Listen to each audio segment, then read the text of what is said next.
Nesse vídeo eu queria conversar com vocês sobre como funciona o processo de reprodução ampliada do capitalismo, que faz parte de todo o processo de acumulação do capital, tão caro ao chamado modo de produção capitalista. Pessoal, para que o capitalismo ele possa se acumular e se reproduzir, precisa acontecer um processo de sobreposição do capital variável sobre o chamado capital constante.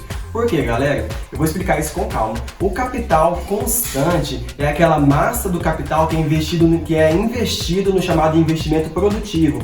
Pode ser a compra de máquinas, pode ser um chamado investimento nos bens de capital, que são as instalações onde as indústrias vão ficar. Então, por exemplo, as máquinas das indústrias, pode ser, por exemplo, as linhas férreas para, por exemplo, escoação da produção.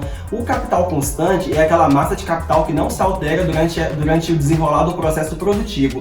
Já o capital variável, ele tem a possibilidade de se ampliar. Nesse ponto da investigação do funcionamento do capitalismo, constata-se que o investimento em capital constante não pode ser a razão do lucro do empregador. Dessa maneira, só resta uma outra etapa da produção que pode ser a explicação do lucro do produtor, que é a massa destinada ao capital variável. O que é o capital variável? Que é aquele que deve sobrepor-se ao capital constante. O capital variável, pessoal, é aquela parte do capital que vai ser destinado para o pagamento da força de trabalho, que é, por exemplo, o pagamento dos salários dos trabalhadores. Se vocês já estão mais ou menos familiarizados com o conceito chamado de mais-valia do Marx, você percebe que o empregador consegue extrair um excedente de produção do trabalhador que é superior àquele investimento em capital variável que ele usou para empregar o trabalhador na sua fábrica. Esse excedente de produção, que é uma elevação da massa de capital variável, ele vai ser utilizado para o chamado de processo de reprodução do capital, ou seja, reprodução ampliada do capitalismo. Por quê, pessoal? O capital, quando ele está parado, não é capitalismo, é entesouramento. O capitalismo, para ser capitalismo, ele precisa se reproduzir para gerar um processo cada vez maior de acumulação do capital. Ao mesmo tempo que ele precisa também evitar as chamadas crises de sobreacumulação do capital.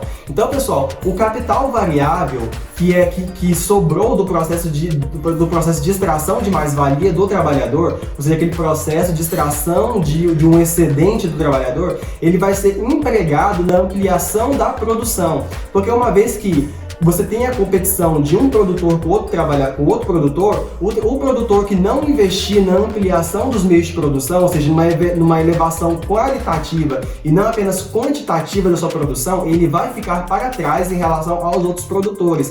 Então a massa de capital variável, que é extraída do processo de mais-valia do trabalhador, ele vai ser empregado no melhoramento dos meios de produção da fábrica daquele trabalhador, ao mesmo tempo que ele vai ser também investido na contratação de mais força de trabalho para aquele produtor.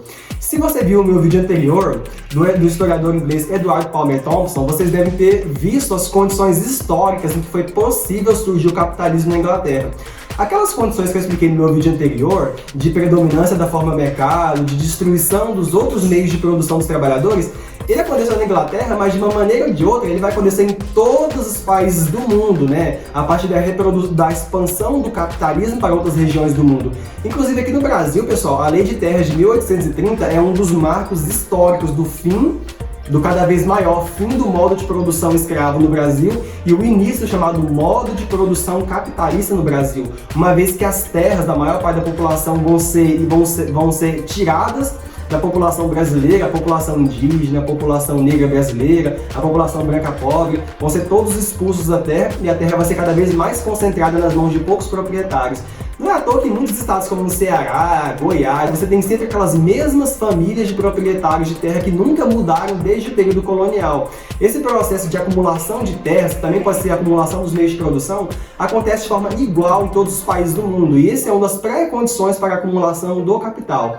Mas beleza, pessoal, aquele capital constante que eu falei para vocês, não, o capital variável que eu falei para vocês, ele vai ser utilizado pelo empregador no processo de competição com outros empregadores para conseguir comprar mais máquinas ou então aperfeiçoar as máquinas que já existem na sua produção, ou pode ser investido em bens de capital, que são instalações, máquinas, ou então ele pode ser investido também na contratação de mais força de trabalho, uma vez que eu já expliquei que, uma vez que a população foi despossuída da terra, dos meios de produção e criou-se um exército de pessoas despossuídas, a força de trabalho ela acaba sendo muito barata mesmo, porque existe um exército de desempregados na maioria das sociedades industriais.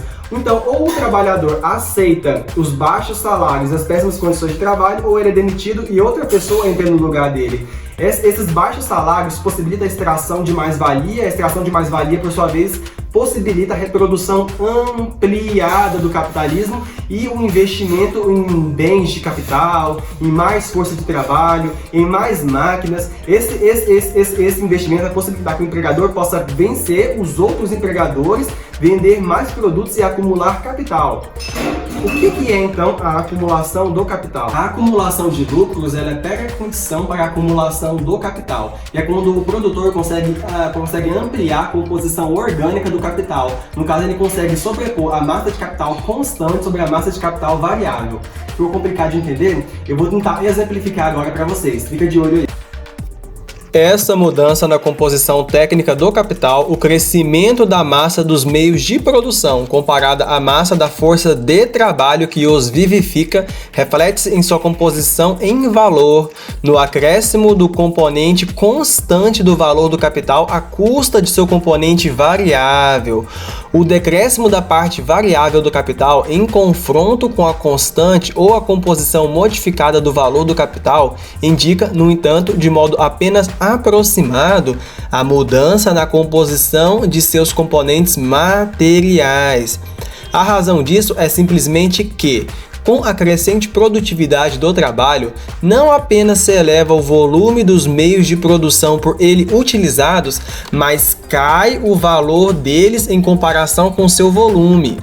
Seu valor se eleva, pois, de modo absoluto, mas não proporcionalmente ao seu volume. O crescimento da diferença entre o capital constante e o capital variável é, por isso, muito menor do que o da diferença entre a massa dos meios de produção, em que o capital constante é convertido, e a massa da força de trabalho, em que se converte o capital variável. A primeira diferença cresce com a última, mas em grau menor. Por favor, não deixe de deixar o seu like para fortalecer o canal.